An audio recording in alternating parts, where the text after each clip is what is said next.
Assalamualaikum warahmatullahi wabarakatuh. Selamat datang. Kali ini Kang Slamet akan membawakan kisah yang berjudul Mata Batin. Cerita ini ditulis oleh Nanau, dan sebelum kita masuk ke ceritanya, buat kalian yang belum subscribe channel ini, tekan tombol subscribe-nya terlebih dahulu dan tekan tombol notifikasinya agar kalian tidak ketinggalan romansa lainnya dari Kang Slamet. Gak usah berlama-lama lagi, langsung saja kita masuk ke ceritanya. Mata Batin. Aura yang Ervan miliki dapat membuat para jin ingin membawanya pergi ke alam mereka. Ada satu hal yang membuat Lala jatuh cinta pada Ervan sejak pria itu pertama kali dilahirkan ke dunia. Karena Ervan, sudahlah. BTW, Ervan anak satu-satunya atau semata wayang karena Siti tidak bisa lagi memiliki keturunan. Suara gerungan motor membuat Caca berbalik badan seraya memastikan siapa yang datang. Ervan, pria itu, membuka helmnya, lalu ia turun dari motor dan langsung saja menghampiri Caca. "Caca, kamu?" Caca langsung memeluk Ervan. Rasa rindu di antara keduanya akhirnya terlampiaskan. "I miss you so much, baby. Aku kangen kamu, Cak. Serius kangen banget." Ervan mengangguk lalu melepaskan pelukannya dengan Caca, berganti dengan menatap gadis itu.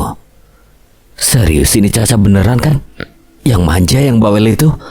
"Iya, Ervan. Iya, ini aku. Kamu kenapa gak bilang kalau sekolah di SMA Harapan? Itu kan tempat Kak Karin sekolah di sana." "Karin?" "Iya, aku kan sepupuan sama dia."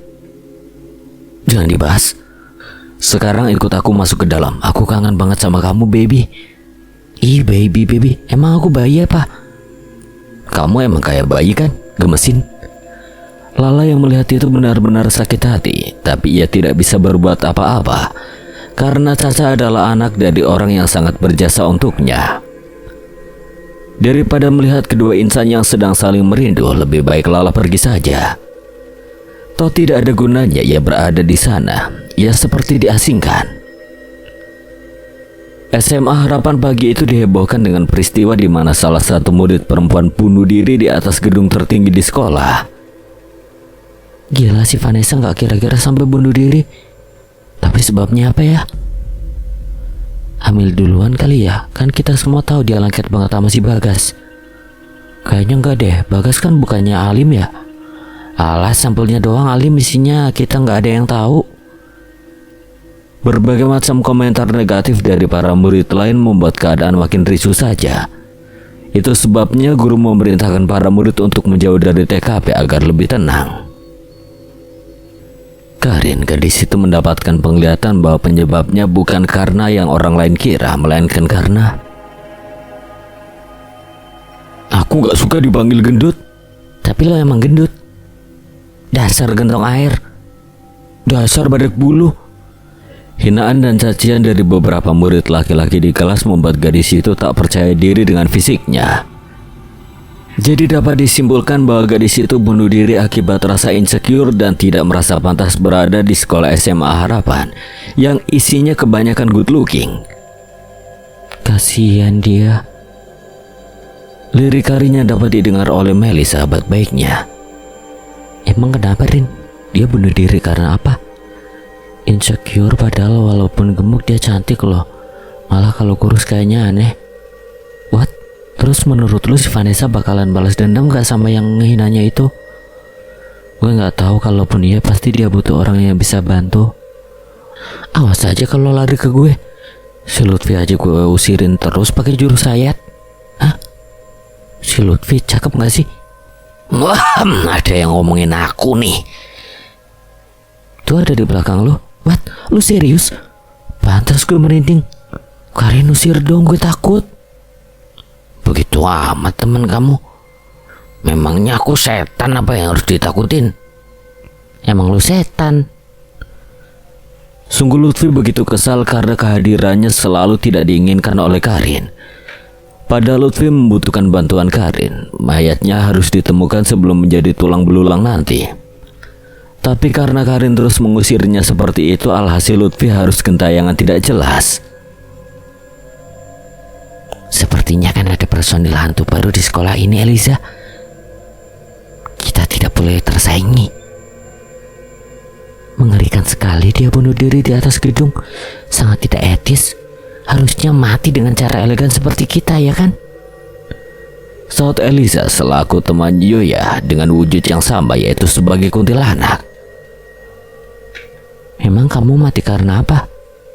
Berada dalam mesin cuci? Hah? Kenapa bisa? Saat itu aku tidak tahu cara memakai mesin cuci. Ibuku baru membelinya. Baju yang aku pakai kebetulan kotor. Lalu aku masukkan saja tubuhku bersama bajuku yang kotor ke dalam mesin cuci. Ku tekan tombol on dan aku berputar di dalam sana. Kepalaku pusing seperti berada dalam wahana sampai pada akhirnya aku tewas. Hah? Hanya pusing saja kok bisa tewas? 15 menit aku berada dalam mesin cuci. Kematian tidak ada yang tahu. Bahkan malaikat maut bisa datang di saat kita tidak melakukan apapun. Kau sendiri mati karena apa? Bermain hujan? Hah? Hanya bermain hujan saja? Bermain hujan di tengah rel kereta hingga aku terlindas dan tewas. Pantas saja wajah dan tubuhmu itu hancur sekali saat sedang marah. Lalu kenapa masih ada di sini? Bukankah sudah aku katakan, Eliza, kita ini tewas karena kebodohan sendiri. Sebelum waktunya tiba, maka kita akan terus gentayangan seperti ini. Aku tidak nyaman memakai daster jelek ini. Seluruh murid SMA Harapan dipulangkan lebih cepat karena peristiwa bunuh diri itu. Guru-guru dan kepala sekolah mewaspadai para murid untuk tidak mendekat ke TKP. Ervan sudah mengetahui itu, bahkan ia sudah mendapatkan penglihatan lebih dulu sebelum gadis itu bunuh diri. Hanya saja Ervan tidak bisa mencegah karena peristiwa itu terjadi begitu cepat. Ervan! Teriak Karin yang langsung saja menghampiri Ervan di parkiran. Gadis itu tersenyum di hadapan Ervan, memperlihatkan deretan gigi ratanya. Ervan cuek saja, lalu segera memakai helmnya karena hari ini ia mau menjemput Caca ke sekolahnya. Ervan, lo mau langsung pulang? Masih jam 9 loh, kita jalan-jalan dulu yuk. Sama gue aja kak jalan-jalannya. Diam lo gentong. Astagfirullah, mulut gue emang kadang gak bisa dikontrol. Daripada nanti si gentong air itu mengalami nasib yang sama kayak murid tadi, mending mulai sekarang gue harus lebih difilter lagi kalau ngomong. Maaf, maksud gue Andy. Gue lagi kagak ngajak ngobrol lu ya. Gue maunya bareng Ervan. Sekali-kali sama gue lah kak. Gue 11-12 gantengnya sama Ervan. Tahan Karin, jangan sampai mulut lo bikin orang bunuh diri.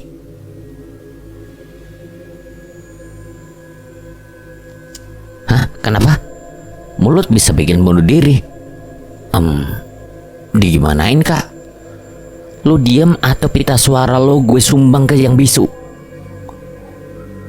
Ancam Karin yang kemudian membuat Andy menutup mulutnya rapat-rapat. Gue duluan ya Er.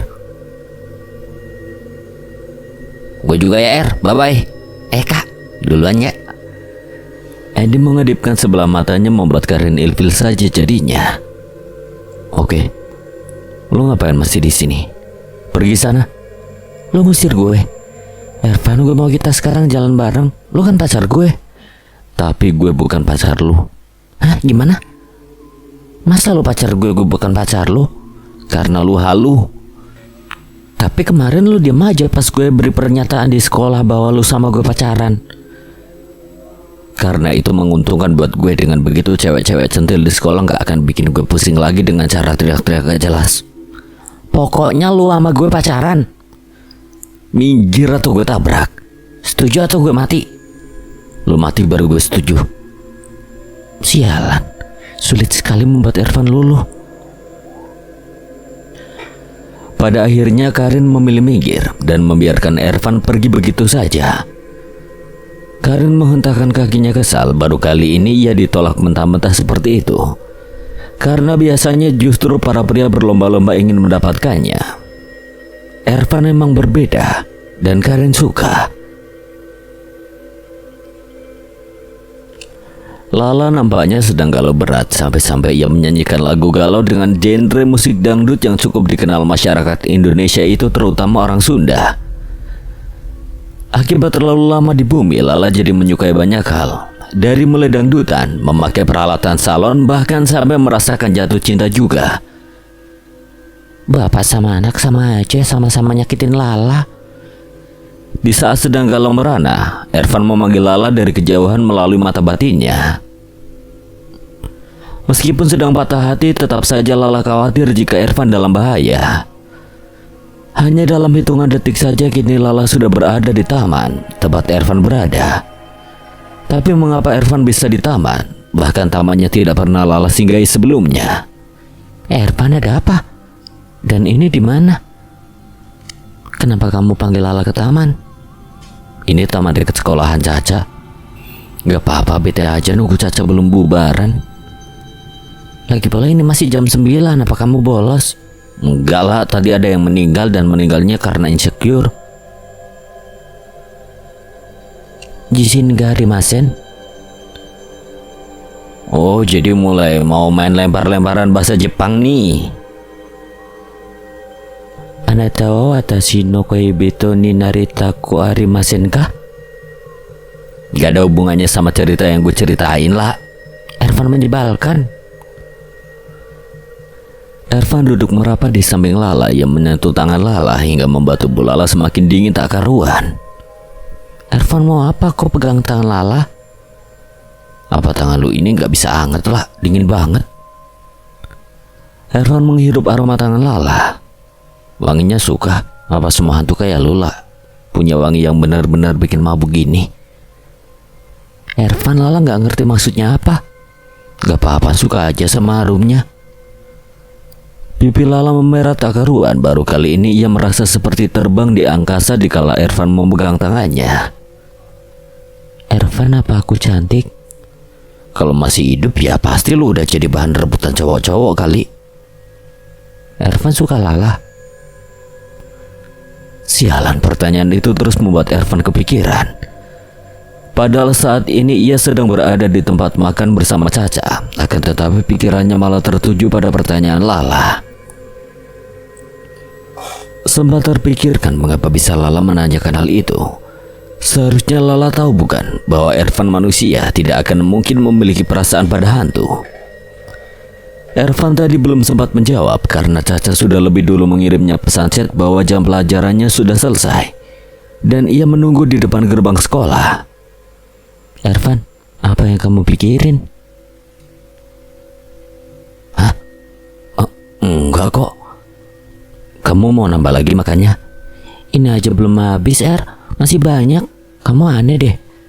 Kamu yang ajak makan tapi kamu gak makan, malah pesen jus doang. Emang kenyang? Aku gak lapar, baby. Ervan, gelang persahabatan kita masih ada. Ini aku pakai. Kamu mana? Kok gak dipakai? Ada di rumah. Aku kalau ke sekolah gak pakai, soalnya nanti digunting sama guru agama. Gak boleh pakai gelang dari tali, apalagi perhiasan. Kalau pakai gelang tali nanti digunting gelangnya. Kalau pakai perhiasan dikasih peringatan aja. Besoknya jangan dipakai lagi daripada nanti gelangnya digunting. Mending aku ikutin aja perintahnya. Dari dulu kamu gak pernah berubah, Cak. Selalu bikin aku nambah sayang. Bikin kamu kenapa? Ucapan Ervan dengan kalimat aku nambah sayang di akhir tadi itu hanya ia simpan dalam hati. Gemes. Iya, Ervan sakit. Biar mancung, Cak. Ini udah mancung loh, Mancungan juga aku. Masa sih? Coba sini deketin hidung kamu sama hidung aku. Sampai enggak? Caca menurut. Ia memajukan sedikit tubuh yang berhadapan dengan Ervan. Lalu keduanya saling menempelkan hidung. Romantis sekali. Si penulis jadi baper nih. Apalagi kalian yang jomblowati pasti sudah gigit-gigit guling. Padahal daripada gigit guling, mending gigit daging ayam, lebih renyah dan mengenyangkan. Keduanya saling menatap cukup lama hingga saat itu. Caca, Ervan. Keduanya segera kembali ke posisi awal. Ervan terkejut mengapa ada Karin di kafe yang ia singgahi itu. Kak Karin? Kakak di sini? Aku udah lama gak ketemu Kak Karin. Kakak ngapain di sini? Gue kerja di sini loh, sama Ervan pacaran. Hah? Enggak. Tadi apa? Kak Karin kenal Ervan? Enggak. Kenapa kakak bisa tahu namanya? Satu sekolah. Ervan tak menyangka rupanya Karin bekerja juga. Di balik sikap barbarnya, rupanya gadis itu sangat mandiri. Setelah Ervan perhatikan, sepertinya Karin marah. Gadis itu bahkan tidak lagi melirik Ervan. Kenapa gue ngerasa bersalah gini sih? Kamu kenal sama Kak Karin? Kak Karin kok gitu ya? Cuek banget sama aku, padahal dulu pas aku cilik dia tuh gemes banget sama aku. Dia kan satu sekolah sama aku. Siapa yang gak kenal dia? Anak pemilik sekolah, tapi kok dia bisa kerja di sini, Cak? Iya emang gitu, mirip mamanya yang mandiri. Dia itu gak mau ngandelin harta orang tua, walaupun kelihatannya sombong, jutek, galak. Tapi Kak Karin itu baik banget, mandiri. Ervan baru tahu, lalu sekarang apa yang harus ia lakukan? Karin pasti salah paham, tapi bukankah itu bagus untuk Ervan? Sebab nantinya gadis itu akan menjauhi Ervan. Di parkiran sambil menunggu Caca yang mau memesan makanan, Ervan berniat menghampiri Karin dan menariknya menuju parkiran. Benar saja Ervan melakukannya dan Karin tidak mengerti apa maksud pria itu. Ngapain sih? Tadi nggak kayak yang lu pikirin. Emang lu peduli sama apa yang gue pikirin ah? Kita baru kenal 2 minggu, kemudian gue nyatain cinta berkali-kali dari awal gue ketemu lu. Gue nyatain depan banyak orang kalau kita pacaran. Lu diam kan? Itu artinya lu menyetujui. Terus tadi apa? Lo tempel-tempelan hidung sama sepupu gue. Sekarang buat apa lu narik gue kesini seolah lu peduli sama perasaan gue? Jangan bikin gue berharap, Gue sama sepupu lu gak pacaran. Gue bukan mau bikin lu berharap. Gue cuma gak mau nanti Caca salah paham. Karena kan emang sebenarnya gue sama lu gak ada apa-apa. Gue juga gak mau sampai Caca sama lu berantem gara-gara kesalahpahaman ini. Udah kan ngebacotnya? Karin melangkah pergi. Percayalah, saat ia melangkah pergi, saat itu pula air matanya menetes deras. Lalu Ervan, pria itu nampak frustasi. Kayaknya gue salah ngomong tadi. Ervan, aku udah nih pesen makanannya. Kamu kenapa? Kok rambutnya berantakan? Gak apa-apa. Yaudah kita pulang. Mau ke rumah aku dulu gak mampir? Gak mau ah, ada adik lu yang julid itu, si Tessa males. Yaudah kamu anterin aku pulang, habis itu baru deh kamu pulang. Pulang lo jangan nongkrong gak jelas. Boleh nongkrong tapi ganti baju dulu ya. Iya. Kamu cantik, Cak. Belas pipi Caca merah merona dibuatnya. Siapa yang tidak baper disebut cantik oleh pemuda tampan seperti Ervan? Ervan, iya yuk pergi dari sini. Bentar Cak, kalau aku minta kamu cium aku kayak waktu dulu pas kecil, kamu mau gak? Ya enggak lah, kan sekarang udah dewasa. Tapi aku mau Cak, dicium lagi pipinya. Ervan mesum. Terdengar suara meminta tolong menggema di telinga Ervan maupun Karin. Meskipun keduanya berada di kelas yang berbeda, tapi untuk seseorang yang memiliki kemampuan sebagai indigo, mereka dapat mendengar suara yang meskipun berada di tempat jauh. Suara itu jelas mengganggu Ervan maupun Karin yang sedang belajar di kelas. Bu, saya izin ke toilet ya. Ucapan Ervan kemudian diangguki oleh sang guru dengan syarat tidak lebih dari 5 menit. Kini Ervan sudah berhasil keluar kelas. Ia mencari di mana keberadaan suara itu. Tidak hanya Ervan saja yang keluar kelas, Karin pun demikian. Hingga di pertengahan koridor sekolah keduanya ketemu. Karin cuek, bahkan ia tidak menyapa dan hanya melirik sekilas. Saat Karin melangkah pergi ke arah lain, Ervan menahan pergelangan tangannya. Lu dengar sesuatu? Enggak. Kalau lu gak dengar, ngapain lu kayak terburu-buru nyari arah suara? Lu pasti denger kan, Rin? Bukan urusan lu. Kenapa rasanya sakit dicuekin kayak gitu sama si cewek barbar? Ervan mengikuti Karin dari belakang. Keduanya mencari arah suara meskipun dalam keadaan tidak saling bekerja sama. Kau lihat itu? Kuntilanak baru itu cari perhatian banget ya, minta-minta tolong segala. Padahal kan salah dia sendiri bunuh diri. Aneh. Iya, kita aja yang cari perhatian Ervan gagal terus, kenapa dia berhasil? Menyebalkan dasar kuntilanak gendut. Kamu tidak boleh body shaming, Eliza. Itu hanya berlaku untuk manusia. Kita ini setan, jadi bebas saja jika saling menghina sesama setan. Kalian harus mati. Salah satu murid perempuan di kelas lain kerasukan secara tiba-tiba.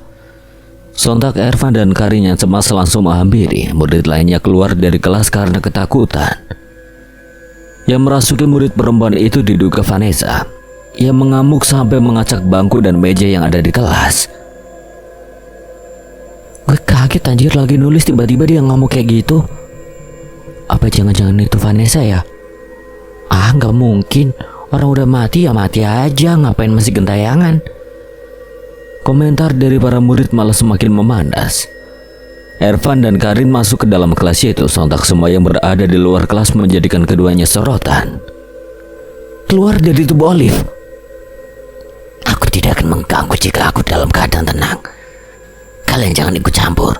Aku harus mencari ketiga laki-laki tidak tahu mulut itu.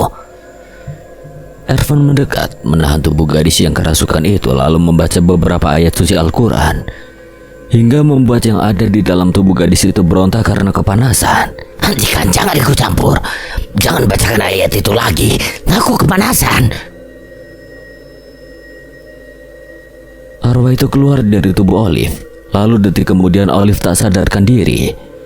Dan Karin membopongnya dibantu dengan Ervan untuk menuju UKS.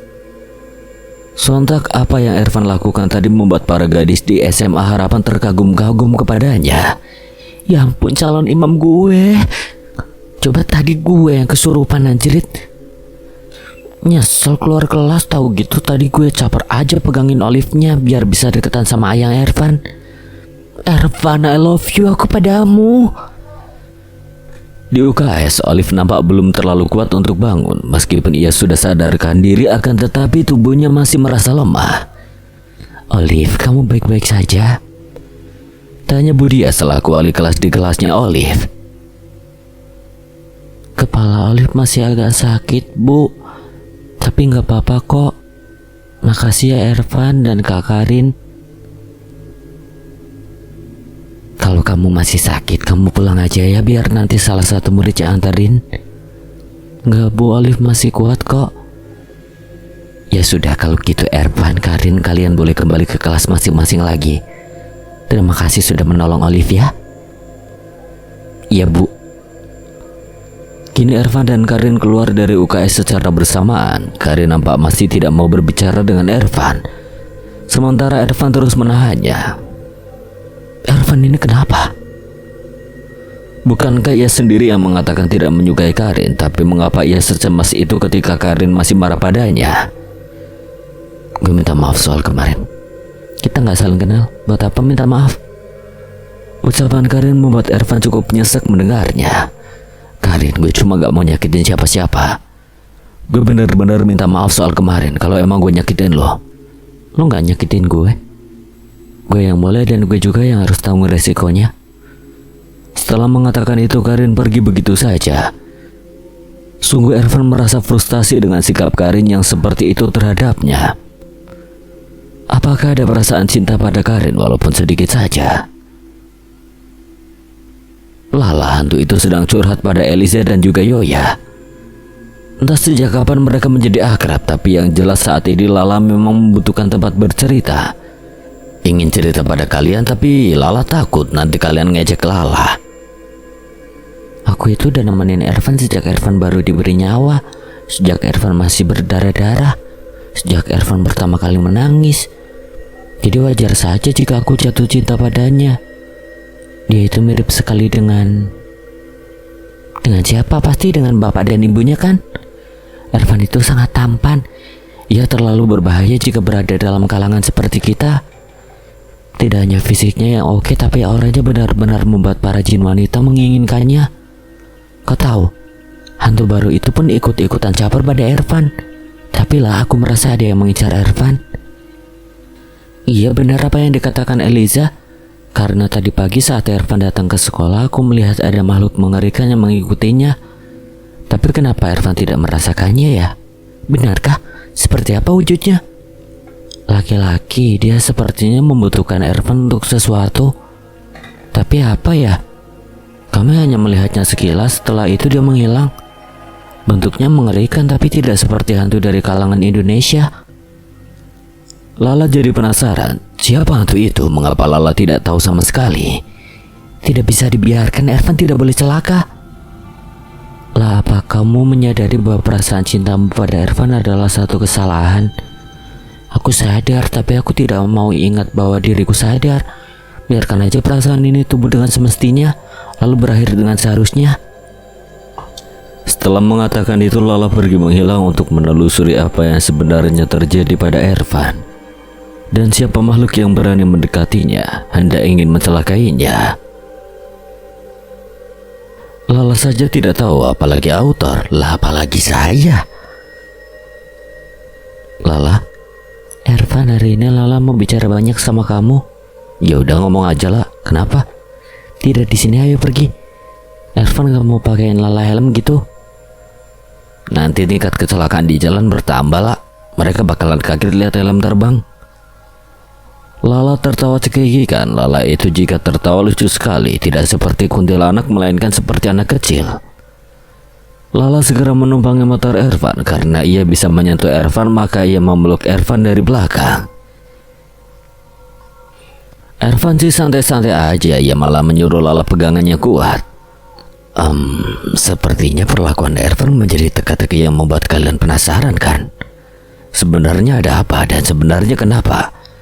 Lalu apakah benar bahwa Ervan pun memiliki perasaan yang sama seperti perasaan Lala untuknya?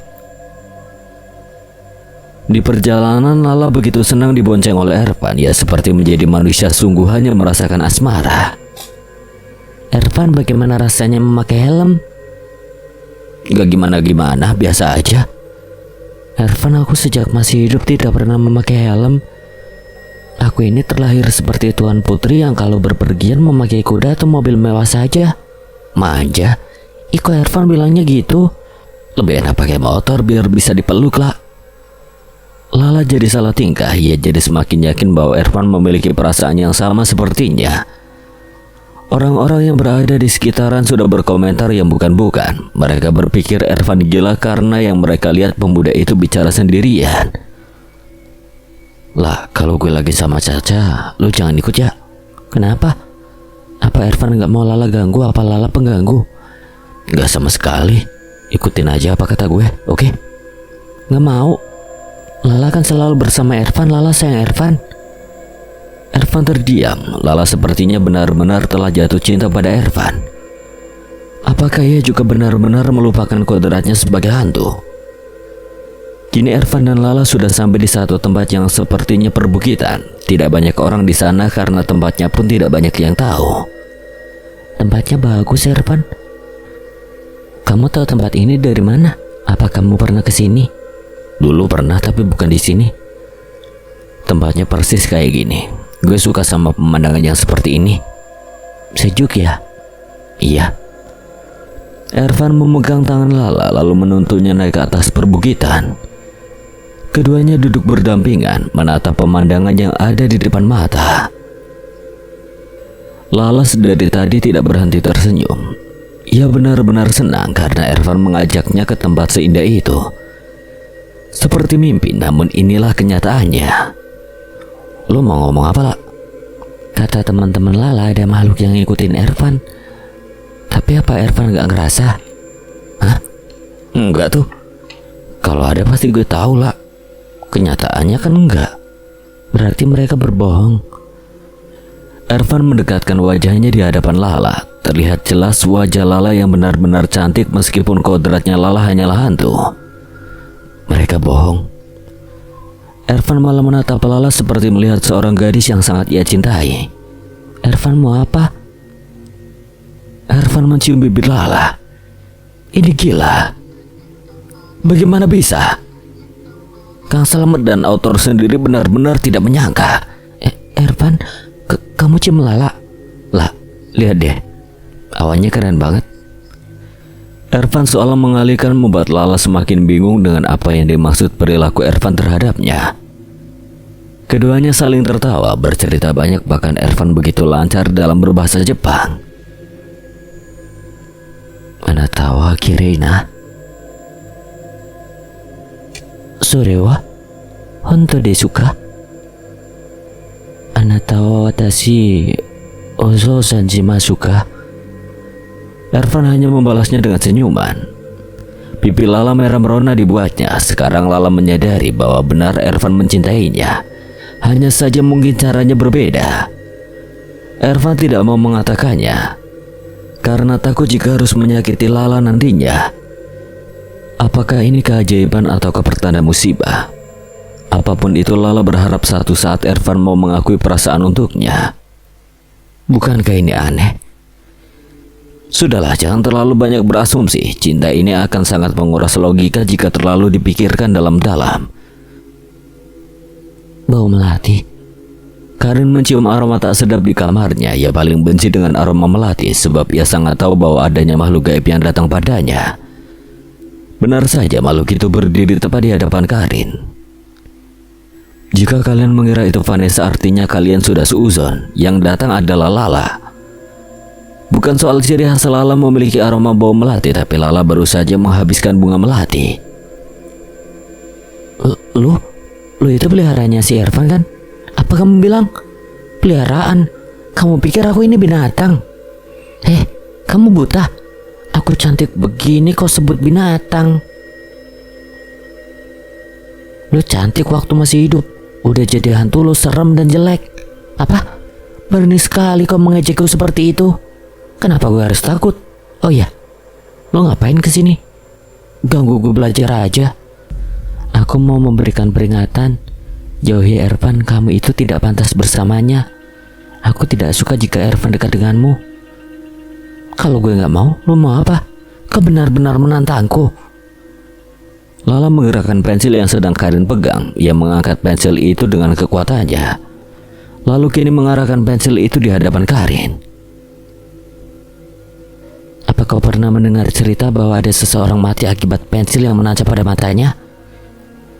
Gue gak lagi deketin Ervan. Gue udah lepas dia. Gue udah ikhlasin dia sama yang lain. Tapi gak sama lu. Lu hantu. Lu bisa nyakitin banyak orang dengan obsesi lu. Lu mau bunuh gue, silakan. Tapi satu hal, dengan ngebunuh gue lu gak akan dapat apa-apa.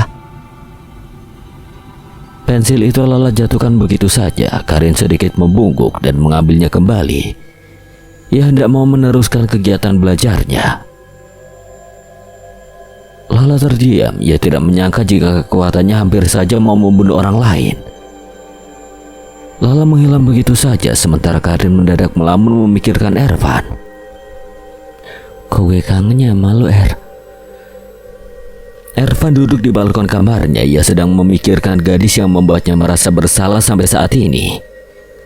Karin, ya. Ervan rindu dengan sikap Karin yang barbar.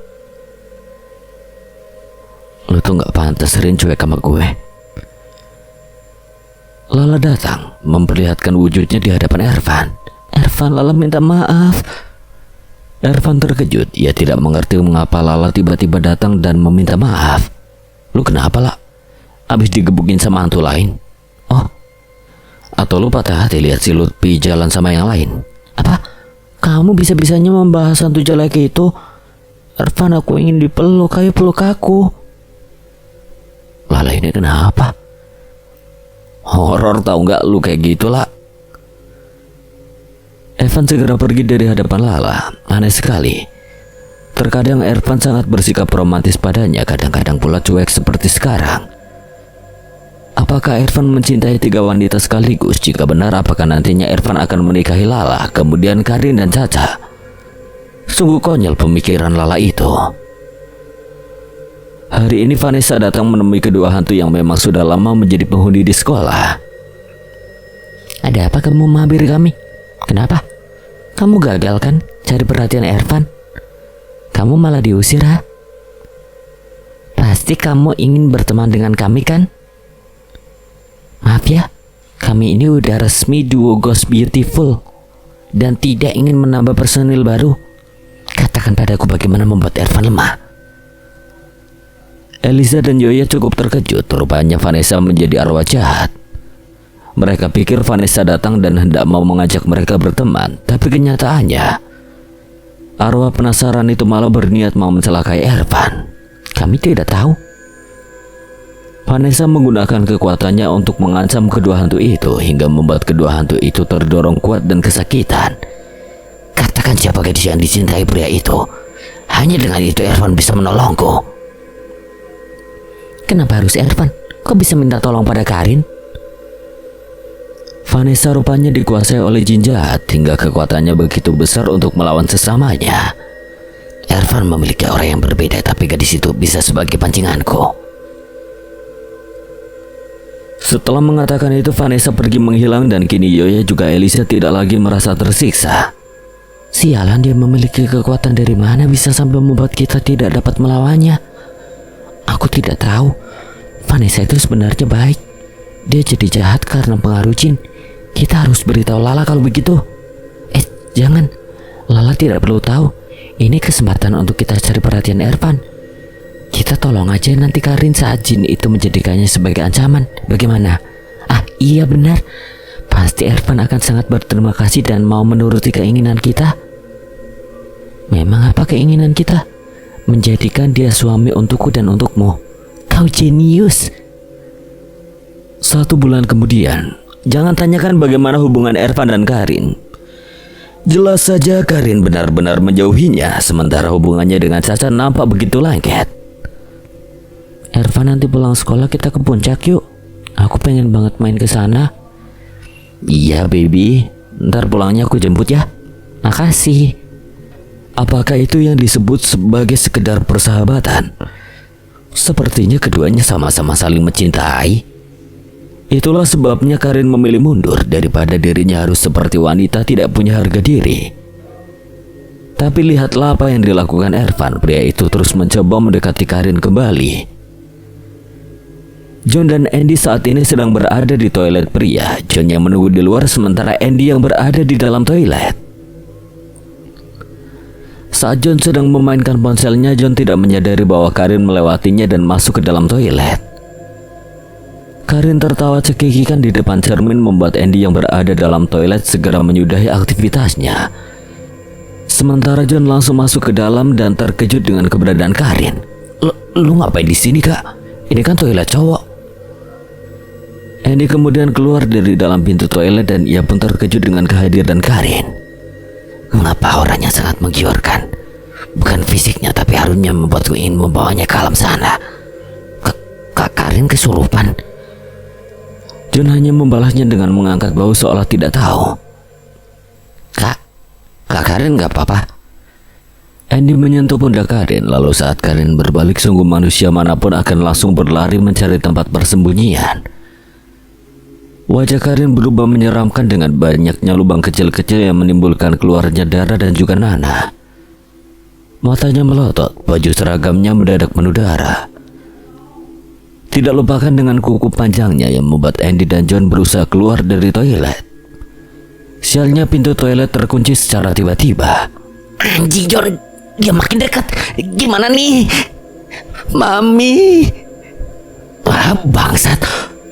Mau gak mau kita harus hadapin setan itu. Lo gila, gue aja ketakutan sampai keluar tai dikit. Jorok bangsat. Jin jahat itu kini sudah berada di belakang mereka. Kukunya yang panjang menyentuh punggung John dan Andy. Katakan pada teman kalian, aku Vanessa mau minta pertolongan padanya. Datanglah malam ini jam 11 di Jalan Kamboja. Setelah mengatakan itu, John dan Andy tidak mencium aroma busuk lagi. Lalu kemudian pintu toilet kembali normal. Mau lo kapan tadi John? Gue gak tahu Jer. Yang dia maksud teman kita si Irfan kali ya. BTW si Irfan kayaknya bukan orang biasa Daddy. Lu curiga gak sih tiap kali dia kayak ngomong sendirian gitu? Ya udah nanti aja bahasnya. Intinya kita harus kasih tahu Irfan dulu. Irfan sempat tak percaya dengan apa yang diceritakan John maupun Andy. Ia tadi melihat Karin sedang makan di kantin bersama teman-temannya, jadi tidak mungkin Karin berada di toilet pria. Akan tetapi wajah serius dari John maupun Andy mampu membuat Ervan pada akhirnya percaya. Jadi dia minta gue kesana nanti malam jam 11. John dan Andy mengangguk, mereka masih dalam ketakutannya. Ini pertama kali dalam hidup mereka melihat makhluk semengerikan itu. Gue gak yakin itu Vanessa. Vanessa itu murid baik di sekolah. Kalau dia jadi jahat itu artinya dia menyimpan dendam sama orang yang pernah menghinanya. Gimana lo mau? Kenapa lo gugup gitu sih, Di? Kayak lagi nembak cewek aja. Gue masih gemetaran anjing, gila. Serem banget wujud si Vanessa udah mati. Kalau gue kan pasti ganteng nih misal jadi setan. Bukannya lo udah jadi setan? Andy mentoyor kepala John kesal. Jangan main-main sama gue, nyet. Gue bakal kesana. Kita ikut ya. Ya kita gak mau lu kenapa-napa. Oh, so sweet banget Andy Cah yang gemes pengen bawa ke akhirat. Anjing, lu aja duluan ke akhirat sana, John. Lu berdua gak usah ikut. Ini biar jadi urusan gue. Gue mau tanya, lu indigo ya? Hah, gimana? Gue orang biasa lah, kayak kalian. Gimana sih? Jujur aja, kita gak akan ninggalin lu kok. Gimana pun kita udah temenan lumayan lama lu bertiga. Bener kita gak akan tinggalin lu kok. Ervan tersenyum, beruntung rasanya memiliki teman seperti John dan Andy. Bahkan mereka berdua seringkali menggantikan hukuman Ervan apabila Ervan terlambat ke sekolah. Solidaritas dari John dan Andy memang tidak perlu diragukan lagi, dan seharusnya Ervan percaya bahwa mereka tidak akan meninggalkannya dalam situasi apapun. Gue bukan indigo kok. Kita kecewa kalau lu bohong. Oke, gue emang bisa lihat, komunikasi bahkan ngebantu arwah-arwah itu. Gak cuma itu, gue... Kenapa? Orang tua gue bilang gue harus berhati-hati dalam tindakan apapun dan dimanapun. Gue ini punya aura yang berbeda dari manusia lainnya. Para hantu dan jin wanita langsung terpikat apabila mereka lihat gue. What? Gila, hantu aja bisa jatuh cinta ya sama lu. Keren. Wajar lah, dia kan ganteng, Di. Gak kayak lu, buluk. Buset, ngomong buluknya lancar amat, Bun. Bukan masalah fisik, John. Tapi mereka lihat gue dari aura gue. Makanya orang tua gue selalu nyaranin buat gue bawa tasbih. Tapi gue gak nurutin. Gue bilang gue bisa jaga diri. Terus di sini ada banyak gak tuh hantu ciwi-ciwinya? Cantik-cantik gak? Otak cabul, dasar pikirannya wanita mulu. Namanya juga usaha, John. Gak ada yang cantik, semuanya hancur mukanya. Dan di sekolah ini ada 2 hantu cewek. Kebanyakan cowok sih. Banyaknya di toilet sama di gudang. Tapi yang cowok nggak ganggu. Yang ganggu itu 2 cewek itu jail. Bahkan mereka pernah nampakin diri ke guru-guru. Sampai guru itu keluar dari sekolah karena takut. Wah, gila tuh hantu kagak ngotak. Di sana Elisa dan juga Yoya mendengarkan apa yang sedang Ervan bicarakan dengan kedua temannya. Mereka segera menghampiri dan ikut duduk di kantin. Ervan terkejut dengan kehadiran kedua hantu itu. Akan tetapi kedua hantu itu malah memberikan senyum kepada Ervan. Hai Ervan, bisakah kau ajarkan teman-temanmu itu sopan santun? Kami ini tidak gila, kami menggemaskan. Yoya, kau ini cenderung sekali. Tadi kau bilang di sana mau memberikan Ervan peringatan. Tapi kenapa kau malah sok manis? Ngomong-ngomong Ervan, kamu ganteng banget sih. Hei, kamu pun sama ya. Kamu yang duluan. Lalu kenapa kamu mengikutiku? Kamu menyebalkan. Pada akhirnya kedua hantu itu bertengkar saling menarik rambut, tonjok menonjok, tendang menendang, tampar menampar. Sementara itu kesempatan untuk Ervan pergi diikuti dengan kedua temannya. Dasar kuntilanak tidak ada akhlak. Malam tiba, Ervan dan kedua temannya sudah berada dalam mobil Ervan.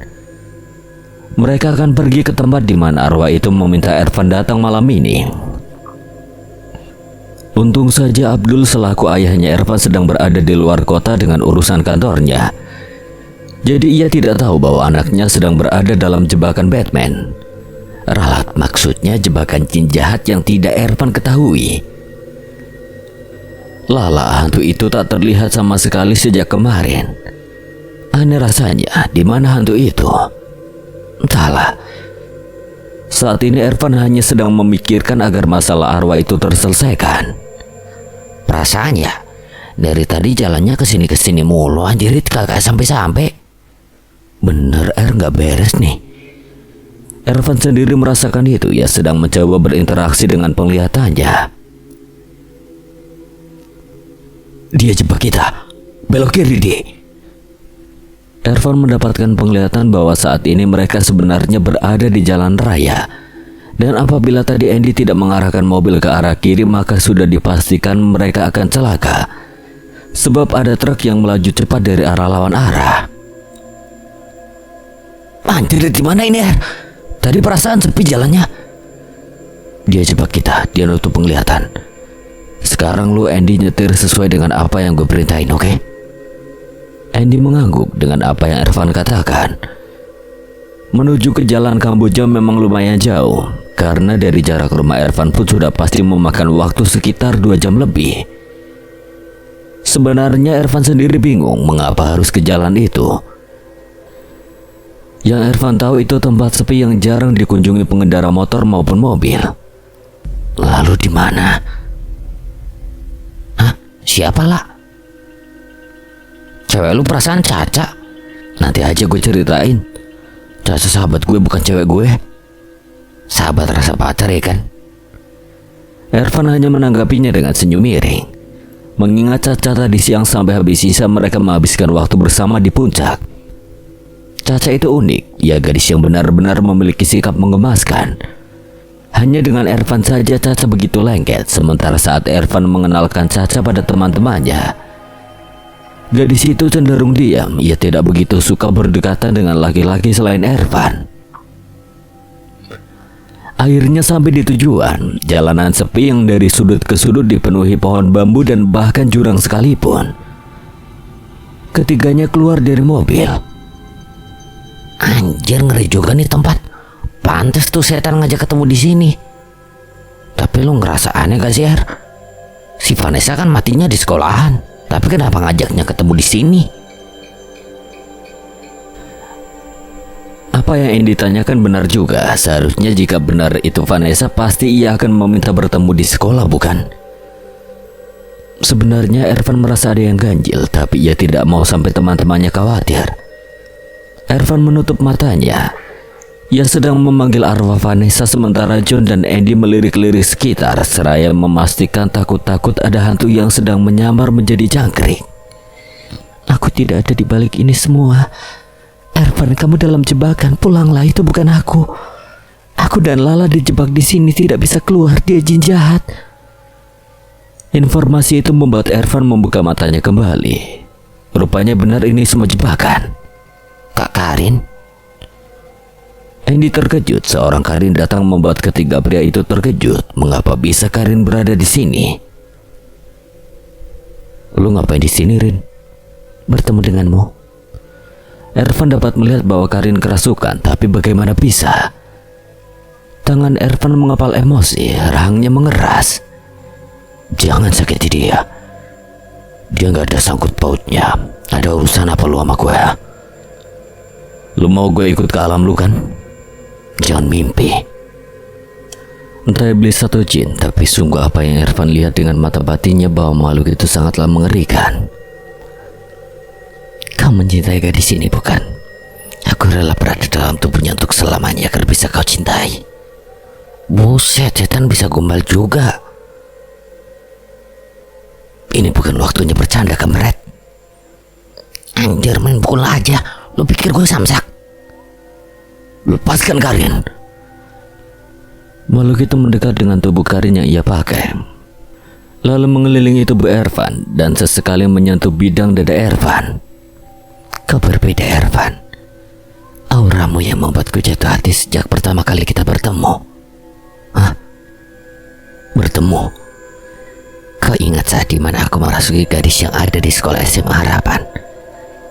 Itu adalah aku, bukan murid yang mati karena bunuh diri itu. Ada hal yang harus kau ketahui. Akulah yang merasuki tubuh gadis yang bunuh diri itu hingga aku membawanya ke atas gedung tertinggi dan kujatuhkan tubuhnya begitu saja. Aku membutuhkan tumbal agar aku semakin kuat. Kau bahkan bisa kau kelabui.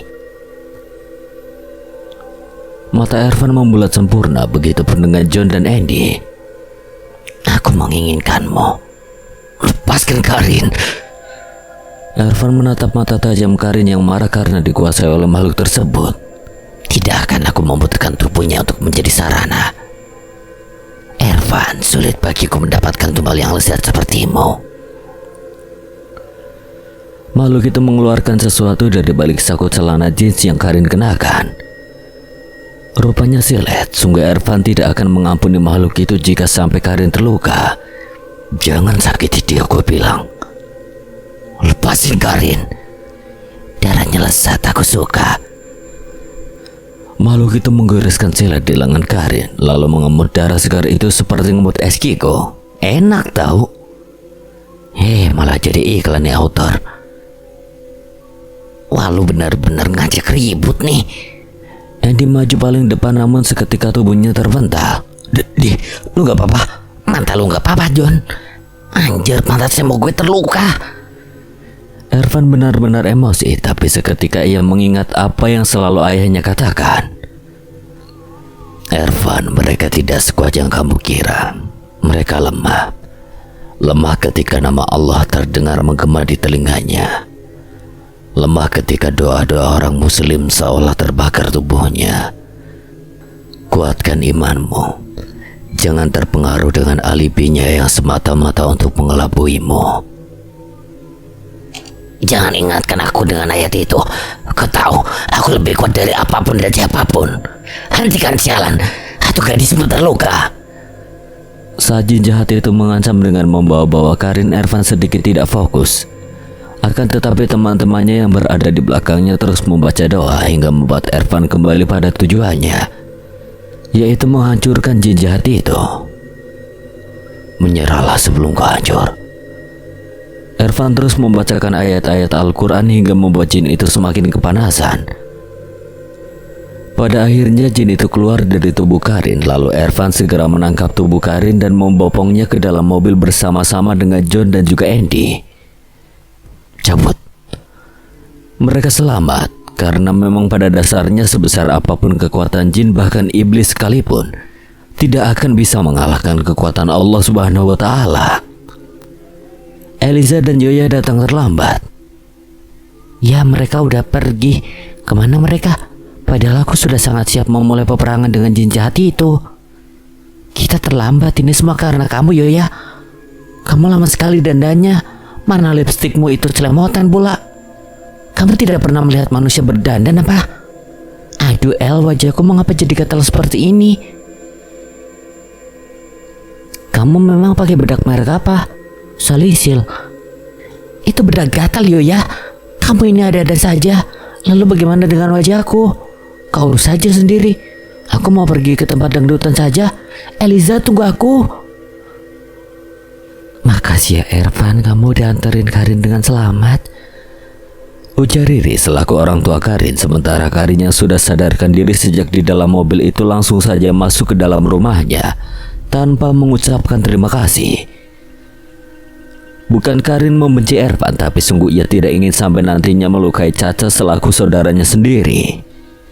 Loh Karin, kamu gak mau? Karin capek mau istirahat. Riri menghela nafas kasar, padahal Karin sendiri yang beberapa waktu mengatakan bahwa ia jatuh cinta pada Ervan. Tapi sekarang lihat kan, perilakunya berubah 180 derajat. John dan Andy hanya tersenyum kaku saja menanggapinya, sementara Ervan masih santai-santai saja, walaupun perilaku Karin seperti itu terhadapnya. Maaf ya Ervan, dia emang suka gak jelas begitu. Lagi PMS kali Tan. Udah sering amat lu toyor pala gue, John. Lama-lama pala gue hilang kena toyor mulu. Gak apa-apa tante. Kalau gitu saya dan teman-teman pamit pulang ya. Assalamualaikum. Waalaikumsalam.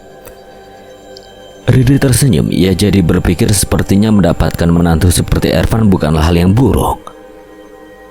Tapi dapat Riri rasakan bahwa Ervan belum jatuh cinta pada Karin. Ia hanya sekedar merasa bersalah dan penasaran saja. Percintaan anak muda emang rumit.